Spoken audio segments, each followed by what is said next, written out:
MIT develops imaging system that sees through fog. Well, would you look at that? MIT researchers have developed an imaging system that can peer through fog. One of the main challenges to the development of self-driving navigation systems that use visible light is their inability to handle misty or foggy driving conditions. The system uses a time-of-flight camera, which emits short laser bursts at objects and then counts how long it takes for the light to bounce back. Fog normally scatters laser light, which is problematic for autonomous vehicles. But thanks to an algorithm developed by the scientists, the system can find patterns in the scattered light to calculate distance. The goal is to eventually integrate the system into autonomous vehicles so that even in bad weather, self-driving cars can avoid obstacles. Researchers tested the system in fog much denser than cars would encounter in the real world. They found that the system performed even better than human vision. Who's steering?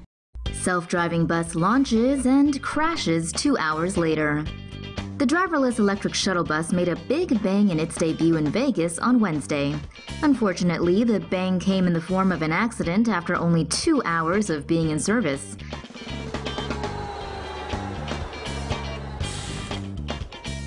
The driverless shuttle is designed to communicate with traffic signals and share the road with other vehicles while stopping for pedestrians.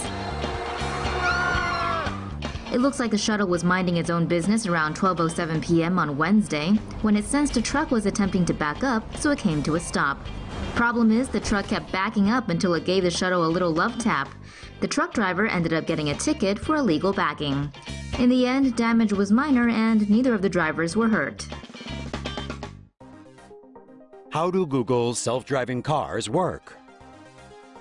For years, self-driving vehicles were considered futuristic and a thing of fantasy. However, with multiple companies pouring resources and money into the development of this technology, it may soon become a reality. And with some cities like Singapore pumping money into the development of autonomous vehicles, this may be the beginning of the end for human drivers.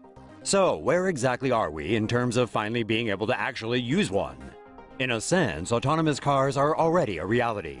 Google's self-driving cars are fitted with a GPS receiving antenna, LiDAR remote sensing system, a video camera, and radars. Google's autonomous vehicles use GPS to match their position with customized Google Maps in order to select the best routes to take. Radars in the front and back of the car keep track of other vehicles on the road. The LiDAR sensor rotates 360 degrees and detects the distance between the car and surrounding objects. A video camera behind the car's front windshield is able to read road signs and traffic lights. This is not to say that the self-driving cars are ready for public use, as there are still a few important wrinkles to smooth out. A current flaw with Google's cars is that they require the roads they're traveling on to be precisely mapped out. Otherwise, the vehicle is unsure of how to behave. These maps are extremely detailed digitalizations of the physical world, where things like even the height of every single curb is measured out. There are also issues with the car's algorithms. In mid-February, a Google self-driving car failed to slow and hit a public bus because it expected the bus to yield. According to Wired, Google's cars have driven more than 1.3 million miles since 2009.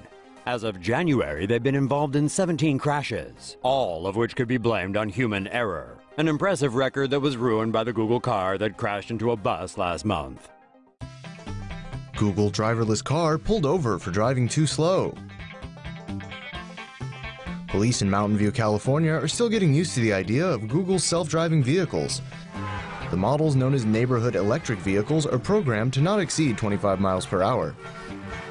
So when one of them was holding up traffic on Thursday doing 24 in a 35 zone, an officer decided to pull the car over and ask some questions. Alexander Maluski snapped a photo of the traffic stop and posted it on Facebook. The officer didn't actually issue a ticket to the driverless car, and they both went along their merry way. According to Google, their autonomous cars have driven 1.2 million miles without getting a ticket. But other cars have rear-ended the relatively newfangled vehicles on several occasions. Chalk it up to human error. Singapore plans to test self-driving buses. Singapore announced on Wednesday that the country will begin testing autonomous buses on the road in 2018. 2 existing electric hybrid buses will be equipped with various sensors, including LiDAR, high-sensitivity cameras, radar, and GPS receivers. The autonomous system allows the buses to detect obstacles and lanes in order to navigate through traffic. The test route covers a 1 kilometre stretch of road in the west of the island. The buses can be recharged at bus stops along their route, which takes about 30 seconds. Singapore began testing driverless taxis in August. One of the self-driving cars collided with a truck on Tuesday, but no one was injured in the accident.